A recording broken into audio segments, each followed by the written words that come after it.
Hi friends, welcome back to our channel. మీ ముందుకైతే అదిరిపోయే గుడ్ న్యూస్ అయితే మీ ముందుకైతే వచ్చేసాను. సంక్రాంతి బరిలో రవితేజ సినిమా. ఇక రవితేజ సినిమా ఉంటుంది కదా భయ్యా, చూస్తే మనకైతే బుర్రపాటలు అయితే ఎగిరిపోతాయి. కిషోర్ తిరుమల దర్శకత్వంలో రవితేజ నటిస్తున్న సినిమా వచ్చే ఏడాది సంక్రాంతికి రిలీజ్ అయ్యే అవకాశాలు ఉన్నట్లు సినీ వర్గాలు తెలిపాయి. వచ్చే ఏడాది జనవరి 13వ తారీఖున ఉంటుంది భయ్యా థియేటర్లో. అదే రోజు మన రాజేసాబ్ కూడా రిలీజ్ అవుతుంది భయ్య సంక్రాంతికే. చూద్దాం ఏ సినిమా ఎంత అయితే కొట్టబోతుందో. ఈ మూవీకి అనార్కలి అనే టైటిల్ను పరిశీలిస్తున్నట్లు సమాచారం. మూవీ నేమ్ అనార్కలి అట భయ్య. ఇక చూసుకోండి, ఇక మీరే ఆ ఊపు అది మీకే అయితే వదిలిపెడుతున్నాను, మీ ఊహకి అయితే వదిలిపెడితేస్తున్నాను. వచ్చే నెలాఖరులోగా షూటింగ్ పూర్తి కానున్నట్లు తెలుస్తుంది.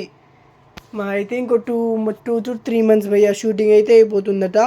కాగా రవితేజ నటించిన మాస్ జాతర ఈ ఏడాది అక్టోబర్ లేదా నవంబర్లో థియేటర్లోకి వచ్చే అవకాశం ఉంది. మాస్ జాతర మూవీలో తెలుసుగా, తుమ్మేరాలా వర్లా ఆ సాంగ్ కూడా అయితే రీక్రియేట్ అయితే అవ్వబోతుంది భయ్య. అలాగే ఈ మూవీ గురించి మీకు ఇంకా కొత్త అప్డేట్స్ కావాలంటే, ఫస్ట్ మీకు అసలు మూవీస్ మీద ఇంట్రెస్ట్ ఉంటే మీరు మన ఛానల్ని సబ్స్క్రైబ్ చేసి బెల్ నోటిఫికేషన్ అయితే ఆన్లో పెట్టుకోండి ఫ్రెండ్స్. మన ఛానల్ నుంచి రోజు 1 or 2 వీడియోస్ అయితే అప్లోడ్ అవుతూనే ఉంటాయి. మన రాజాసాబ్ ఎప్పుడు రిలీజ్ అవుతుందో కూడా నేనైతే మన ఛానల్లో అయితే అప్లోడ్ అయితే చేయడం జరిగింది. మీకు టైం ఉంటే ఒకసారి ఆ వీడియో కూడా చూడండి. ఇంకా మీకు కొత్త మూవీస్ గురించి అప్డేట్ కావాలంటే మీరు మన ఛానల్ని సబ్స్క్రైబ్ చేసి బెల్ నోటిఫికేషన్ అయితే ఆన్లో పెట్టుకోండి ఫ్రెండ్స్. ఓకే బాయ్ ఫ్రెండ్స్, మరి కొత్త అప్డేట్తో మీకు ముందుకైతే వచ్చేస్తున్నాను.